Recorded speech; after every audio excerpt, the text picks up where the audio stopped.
So the RBI has kept the repo rate unchanged at 5.5% and maintains a natural stance. How do you view this, sir? Yes, this policy is entirely in line with our expectations. We had predicted and we had placed our views in public domain that given the evolving global scenario, the domestic growth landscape and the position of inflation, there was no case for any change, any reduction in the repo rate, and this policy is entirely in line with our expectations. Inflation is consistently downtrending. If you see the latest figures for May 2025, CPI inflation had dropped to a level of 2.8% in May 2025, which is a 6-year low figure.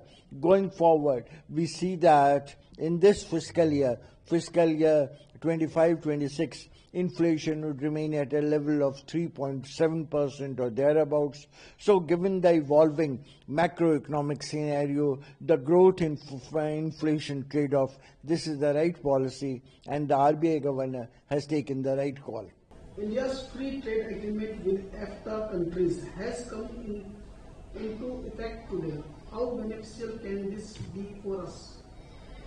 Yes, India-European Free Trade Agreement, popularly called EFTA, has come into force with effect from October 1, 2025. We see this as extremely welcome measure, particularly in the context of heightened global uncertainties and the issues which have acquired center stage in the context of President Donald Trump's tariffs imposed on India. Now, this taper has given some kind of a binding commitment of $100 billion in investment. This is likely to boost employment in India of the order of 1 million domestic jobs in the next 15 years. They are likely to stimulate exports in a variety of sectors, particularly IT, business services, education, audiovisual, etc. There is also a greater thrust on mutual recognition agreement in professional services such as nursing, chartered accountant, architecture. So going forward, we see this as a contextually significant policy which will strengthen India's position in the Committee of Nations at the global level. Sir, Donald Trump had said, "I love tariff, most beautiful word, tariff is my favorite word. We are becoming rich as hell. We have taken into trillions of dollars.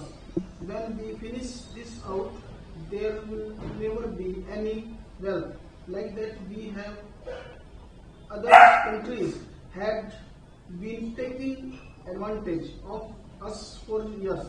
Now we are treating them fairly," says US President. Well, we think, and there are justifiable reasons for our belief is that President Donald Trump has not taken a justified stand. It's not based on facts or on the evolving global scenario.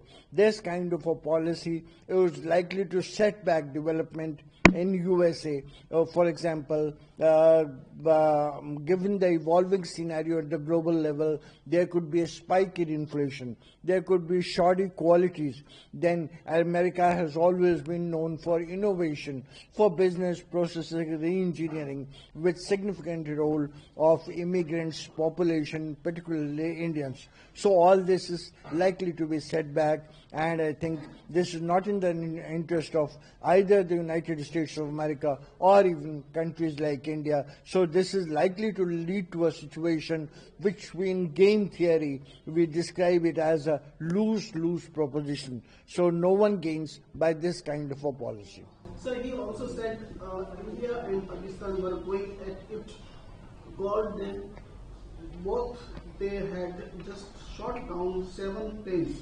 I said, if you do this, there is not going to be any trade. But how do you say?